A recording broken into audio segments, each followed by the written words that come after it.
Assalamualaikum warahmatullahi wabarakatuh. Bertemu lagi di channel ini, di channel Rahmat Hidayat Edi. Di sini saya akan melanjutkan part pertama tentang pembahasan soal gelombang mekanik.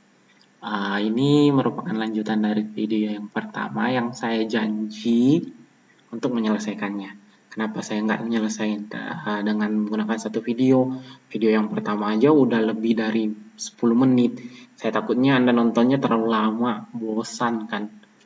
Jadi saya potong-potong.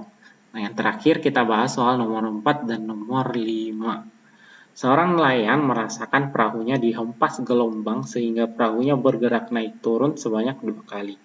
Wow, bergerak naik turun sebanyak 2 kali. Waktu yang diperlukan untuk bergerak dari puncak ke lembah adalah 4 sekon. Nelayan juga mengamati bahwa jarak antara puncak gelombang, wow, ini lebih gampang lagi, adalah 16 meter. Berapakah waktu yang diperlukan sebuah gelombang untuk mencapai pantai jika jauhnya adalah 100 meter? Wow, ini gampang nih.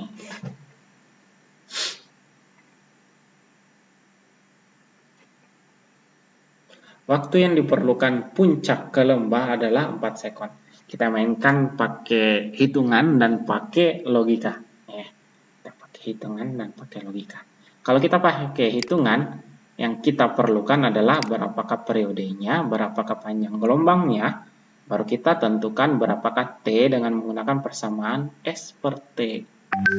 Nah, di sini, nih, kata kunci banget nih, jarak antar puncak gelombang. Wow, jarak antar puncak gelombang atau jarak antar lembah gelombang itu selalu nilainya sama dengan lambdanya. Gitu. Nah, waktu yang diperlukan dari puncak ke lembah adalah 4 sekon. Kalau puncak ke lembah 4 sekon, berarti lembah ke puncak juga 4 sekon. Berarti puncak ke puncak sama dengan 8 sekon. Lambdanya 16. Ya kan? Periodenya, nah saya ulang. Puncak ke lembah 4 sekon, berarti lembah ke puncak juga 4 sekon. Berarti waktu puncak ke puncak sama dengan 8 sekon. V-nya itu sama dengan lambda per T. Tapi saya jangan selesaikan di sini, karena V itu adalah S dibagi T. Nah, T yang ini yang kita cari, berapakah waktu yang diperlukan oleh gelombang untuk mencapai pantai jika jauhnya adalah 100 meter. Ini 100. T yang kita cari. Lambdanya 16. Ya kan? Ini 8. Ya kan? 16 bagi 8, ini sisa 2. 100 dicoret dengan 2, ini sisa 50. Kali silang dah. Ini kan, ini sorry ya, ini saya coret juga nih. Kali silang, di sini sisa 1, di sini sisa 1. 50 kali 1, 1 lagi. 50 kali 1, 50. T kali 1, T. Berarti T-nya sama dengan 50. Itu jawabannya. T sama dengan 50 sekon. Gitu. Nah, itu cara hitungan. Bagaimana kalau kita mengerjakan soal ini dengan menggunakan cara logika? Itu kita pikir-pikir doang nih. Berapa ya waktunya? Kayak gitu.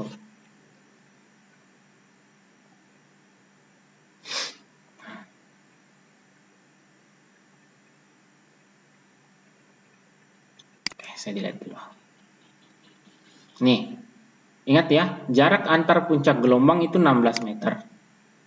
Nah, waktu puncak ke lembah itu 4 sekon, ya kan? Puncak ke lembah 4 sekon. Kalau puncak ke lembah jaraknya berapa dong? Kan ini puncak ke puncak 16 meter. Kalau puncak ke lembah, berapa sekon tuh? Berapa sekon? Berapa meter? Nah, puncak ke lembah itu 8 meter. 8 meter waktunya 4 sekon. Ya kan? Kalau saya butuh 100 meter, ini sini berapa sekon dong? Nah, coba Anda pikir. 8-nya saya coret. Yang ini sisa 2. Ini saya coret dengan ini sisa 50. Jadi T-nya sama dengan 50 sekon. Sudah. Kita nggak usah pakai logika yang lebih jauh lagi untuk menghitungnya. Seperti itu. Oke, soal nomor 5 terakhir dan janji saya terselesaikan di kalian. Senang gitu.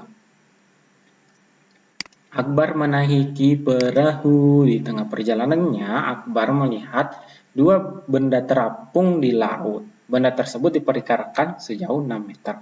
Ketika energi gelombang mengenai benda yang pertama, 6 detik setelahnya energi tersebut baru mengenai benda yang kedua.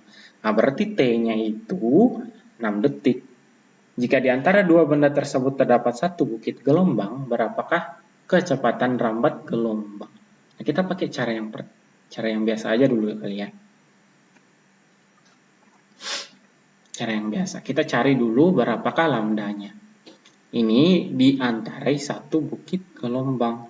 Kalau diantarai satu bukit gelombang, tunggu dulu nih.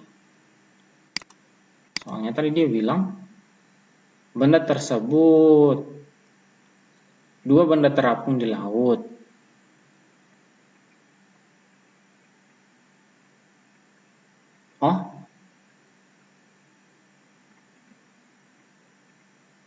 Ini agak memusingkan nih, karena kita tidak tahu kedua bendanya itu berada di mana. Nah, kalau kita pakai logikakan dengan cara V per S, ini bisa selesai kok. Kita logikakan V per S aja ya. Nggak salah juga sih.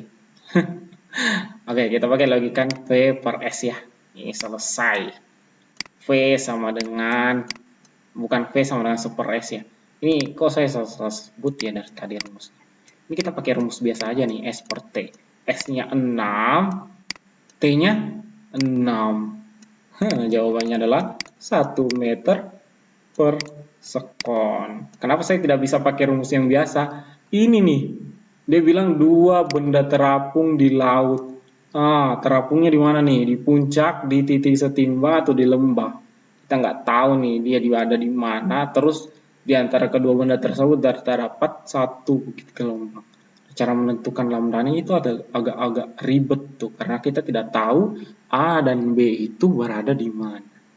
Nah, kalau kita pakai rumus cheat-nya, nah ini S per T, langsung aja 6 bagi 6. Oke, selesai, 1 meter per sekon.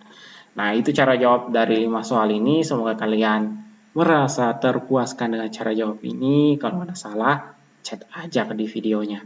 Ntar saya jawab kok. Terima kasih untuk perhatiannya kalian. Bantulah channel ini agar berkembang ke depannya dan saya semakin rajin membahas soal-soal yang lainnya. Jika ada saran dan kritik, tinggal langsung di komen di videonya. Terima kasih. Assalamualaikum warahmatullahi wabarakatuh.